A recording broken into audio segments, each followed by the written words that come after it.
about the court's decision. It's a process that takes place before every Michigan election, but this year, the Lansing City Clerk says public trust makes it more important than ever. Today, the city publicly tested the very voting machines it will use to count ballots on August 4th. News 10's Riley Connell was there this afternoon. She joins us now live in the studio to tell us how to go. Riley? Yeah, and David, you know, these tests have always been open to the public, but Lansing Clerk Chris Swope made it a point to encourage people to come out and observe the test this year. Federal pressure around the safety and security of Michigan's elections is mounting, but Swope tells me city residents have nothing to fear. We test every piece of equipment before every election, and we test various things, including for August primary, we test what happens when the voter cross votes. Lansing City Clerk Chris Swope says those tests are standard preparation for all Michigan elections and have been for 60 years. They ensure that every vote is counted appropriately and accurately. Some Lansing voters showed up in person to watch the test, which revealed no problems with the tabulators.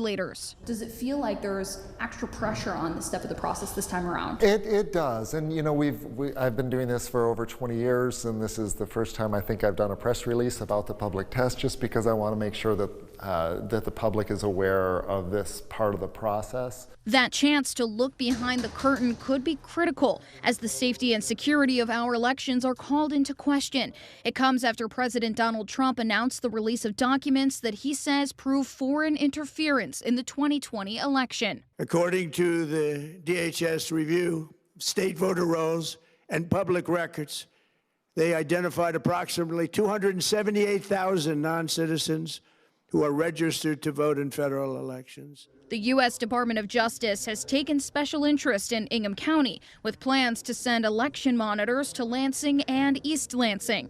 Swope says his staff is prepared. There are lots of hands and eyes on elections, and everybody, from my experience, is working to make sure that they're as secure and accurate as possible. Now, Swope says people have multiple options available to cast their ballots. A reminder, if you vote absentee, you can mail that ballot, drop it at a city ballot drop box, or bring it physically to the Lansing Elections Office located on West Jolly Road. Back to you, Ann.